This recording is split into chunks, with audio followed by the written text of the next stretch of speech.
Okay, first of all, let's make a correction in what you said yesterday, which was you were talking about Davis.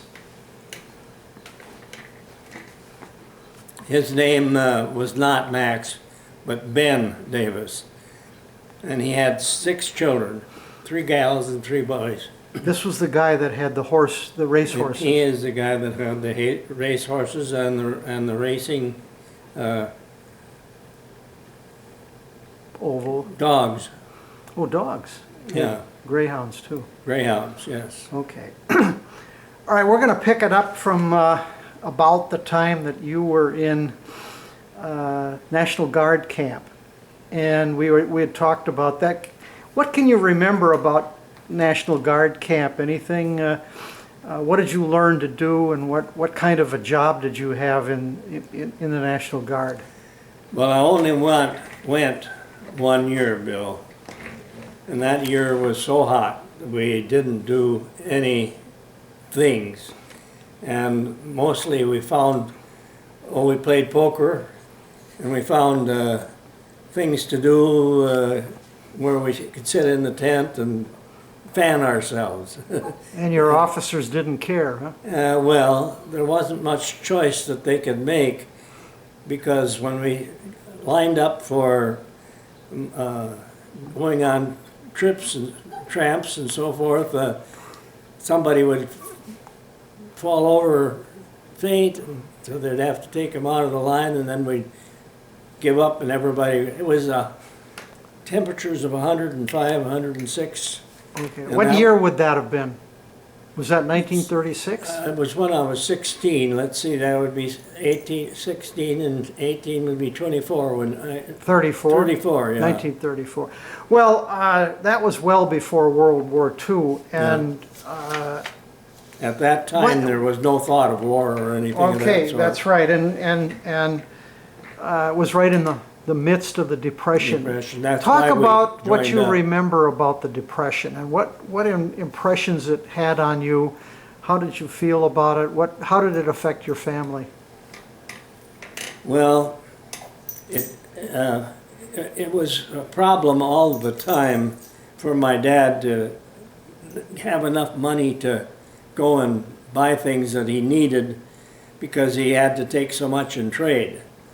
The farmers had no money either, and they were his customers. I remember, for example, that my dad, which had such a wonderful record for never borrowing or never asking for help,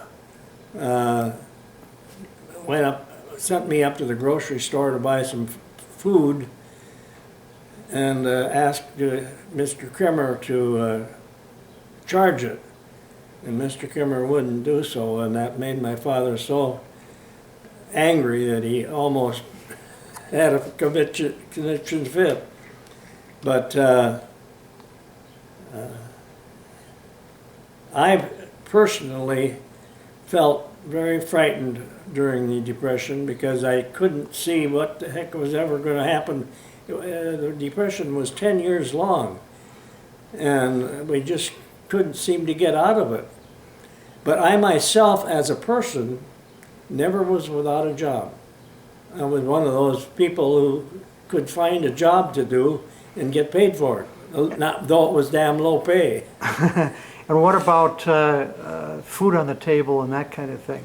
We grew our own food to the large extent. We had great big gardens, potatoes, tomatoes, peas, carrots, beans,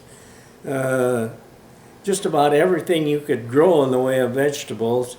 And we had our meat from the farmers. That was how they got paid for his work. There were a lot of stories about people riding the rails and hobos looking for work. Yes. Did you see those people? Oh yes, I'm glad you brought that up, because tramps stopped at our house because we were close to the railroad all the time. My mother got so tired of having to, she got really peeved by 2 things: the dust storms that blew dust in her house, so heavy that she had an awful time getting rid of it.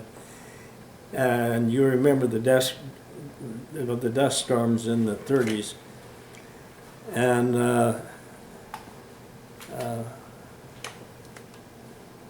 the people who came to her Just a door second, to, I'm gonna have to stop.